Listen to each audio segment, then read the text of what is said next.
বিসমিল্লাহির রহমানির রহিম। ম্যাক্স গ্রুপের কাজ চলছে। ঢালার ভিতরে যে ঠান্ডা পানিটা দেওয়া হচ্ছে, আসলে এখানে আছে আপনার বরফ। আপনারা যে সাদাটা দেখতে পাচ্ছেন এটা কিন্তু বরফ, আর এই বরফের পানি দিয়ে আপনার ঢালার যে কাজটা চলছে সেটা যদি আপনাদেরকে আমরা একটু দেখিয়ে রাখি। ঠান্ডা পানি আমরা প্রথমত শুনেছি যে ঠান্ডা পানি এখানে দেওয়ার মূল কারণ হচ্ছে মেশিনটা যাতে ভালো থাকে এবং ঢালাইটা যাতে ভালো থাকে, সেই জন্য কিন্তু এই পানিটা দেওয়া। আমরা পর্যায়ক্রমে এখানে যারা কর্মকর্তারা আছেন তাদের সাথে একটু কথা বলবো, দেখতে থাকুন।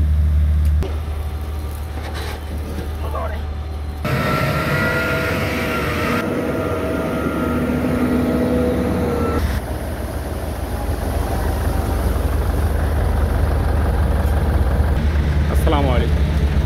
যে এই হাউজের ভিতরে যে বরফটা দিচ্ছে সেই বিষয়ে যদি কিছু বলেন, বরফটা কি জন্য দেওয়া হচ্ছে? বরফটা আমার জানা মতো ওই যে মিক্সিং করতে গেলে জি, ডালাইটা গরম হয়ে যায়। জি, তো তখন বরফ দেওয়া থাকলে ডালাইটা গরম হয় না, এই জন্য মানে বরফটা সতেজ থাকে, সেটা আপনারা বলতে চাচ্ছেন।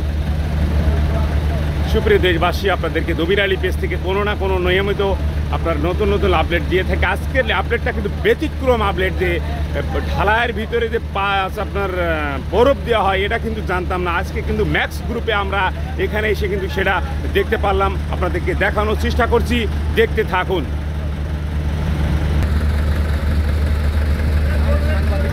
আসসালামু আলাইকুম, কেমন আছেন? আপনাদের দেখলাম ঢালার ভিতরে বরফ দিচ্ছেন, আসলে কি বিষয়টা একটু যদি একটু বলেন। এটা পানি ঠান্ডা রাখার জন্য। জি, পানি ঠান্ডা রাখার জন্য। ঠান্ডা রাখার জন্য মেশিং না আছে ঢালাই? পানির ঢালাই কংক্রিট ঠান্ডা রাখার জন্য। এই ঢালাইগুলো কি কোথায় যাচ্ছে? এটা নবগঙ্গা ব্রিজ। নবগঙ্গা ব্রিজ ঝিনাইদহ হ্যাঁ, ঝিনাইদহ জেলার পরে। ওখানে কয়টা পাইলিং করছেন জানেন কিনা? এটা 6টা, এটা 7টা পাইলিং। এই মোট 7টা। তার মধ্যে কয়টা হয়েছে একটু যদি বলেন। কয়টা হয়েছে, কোন জায়গায়? এই নবগঙ্গা ব্রিজে। বিভিন্ন জায়গায়।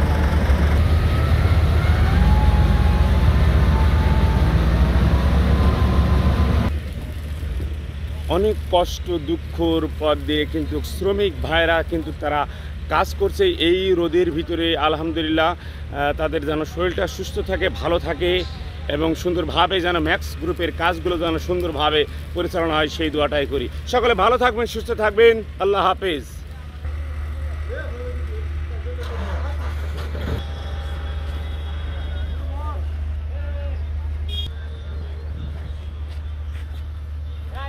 ভিতরে ঢুকে